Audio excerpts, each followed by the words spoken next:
It's been a slow experience. I did not have a big, strong attack like I hear the other people saying. It was very gradual. I went to see a doctor, a general doctor. He sent me to a neurologist. And this neurologist said to me, "This is not something I can help you with. I will send you to a specialized hospital in Montreal." And that's why it's all started in 1979, really. So I was there for a month. She was at home with babysitters and going to school, and I was left at home with stepdad. So it was lonely. It was TV, and it was, where's mom? And can I go see mom? And when is she coming back? And nobody spoke to me as an adult. I was a child. So it was, oh, she'll be fine, don't worry. But had I been told, we're waiting for diagnosis, she is going through some testing, and we're confident we're going to find what's going on. Your mom's okay, she's feeling fine at the hospital, she's reading, she's resting, something. As an adult today, I find that it's unfair to children to not tell them the truth. What was your hospitalization like? well, it was for a month, and it was not very good because my English was horrible, and the hospital was English. So there was no communication really that I could understand. So they would come into the room, doctors and interns, and they would talk about themselves like if I was not even there. So I didn't know what they were saying, and nobody was asking me anything in French because they couldn't speak French. When I was in the hospital at that time, they gave me a diagnosis that was not CIDP. I felt it didn't make sense at all. Charcot-Marie-Tooth. Talked to a friend of mine, and she said, "Well, that's not what you told me you have. That's not the way you're expressing yourself." I said, "Yeah, but it wasn't all in English. I couldn't understand their language." It took me 6 years to fight back that I didn't have Charcot-Marie-Tooth. And I went back to the hospital, and I told the neurologist, I said, "This is the wrong diagnosis." He said, "Well, find yourself another doctor."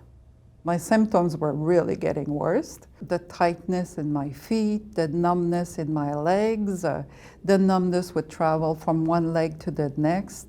I would wake up one morning with my arms or my hands not being able to feel anything, or my hands to be so tight that I could hardly open them. And it was the same thing with my feet. Some morning I could hardly walk. And they kept me for another month. At that time, she was like 14. I think it was the preteens, it was the teens, it was, again, lonely. And it's a period of my life that I've actually elected to forget. I don't think I would have recuperated the respect for my mother for what I felt through adolescence had there not been a diagnosis. Then they came up with the CIDP, which was, after my reading, was the right diagnosis. I felt that they had hit the nail right on the head that time. Remember, that was 1986. I was one of the few people to be diagnosed in Montreal with this condition. In Canada? In Canada. I had no treatment at the time. They gave me cortisone. Cortisone shots. When they first give you steroids, you feel like, oh wow, I have energy again. I can walk upstairs, and I was able to get a part-time job at that point because I was full of energy. And then I started to have side effects from that, and I had to get off of it. And then the symptoms started to come back. I was trying everything. I went to the chiro, the naturopath, the osteopath, acupuncture for 1 year.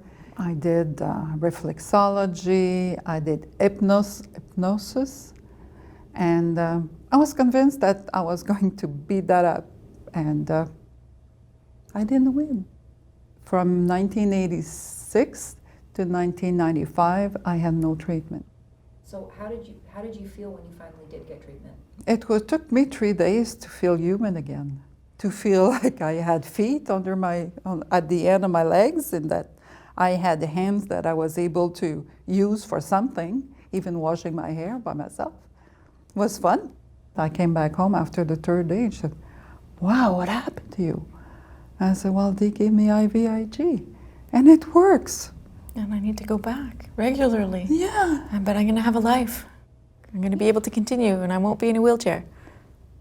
I wanted to work. I wanted to be part of the society, not watch the society go by me. And with that, it was allowing me to work not full time, because I had to go to the hospital every 3 weeks. But during that 3 weeks, I was human. I was functioning. I was happy. I was having fun. I was going out, and I had feet. Yeah, it was destabilizing. It was very much like, oh, Mom's back. Cool. But, oh, when she was diagnosed, she wasn't around. I wasn't a good person when she wasn't around. Ever since she's been diagnosed and knows what she has and has treatment, I have my mom back. And she helped me raise my child. And my child is a great person. She's a reflection of her grandmother. Because grandma didn't work every day from 8 to 6 like a crazy woman like I have. She was diagnosed with something that kept her from being this professional person that would concentrate only on money. She concentrated on giving good to others and appreciating life. And so she helped me raise my kid. CIDP has made me the best person I will ever be.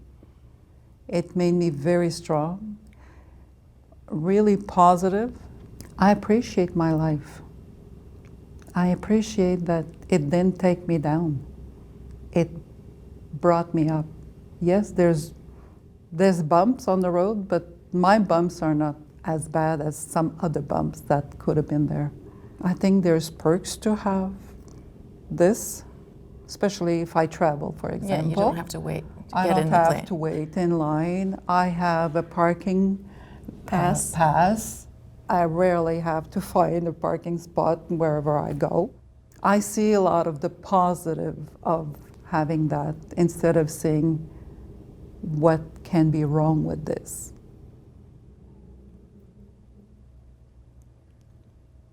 Be aware, we are rare. Please share.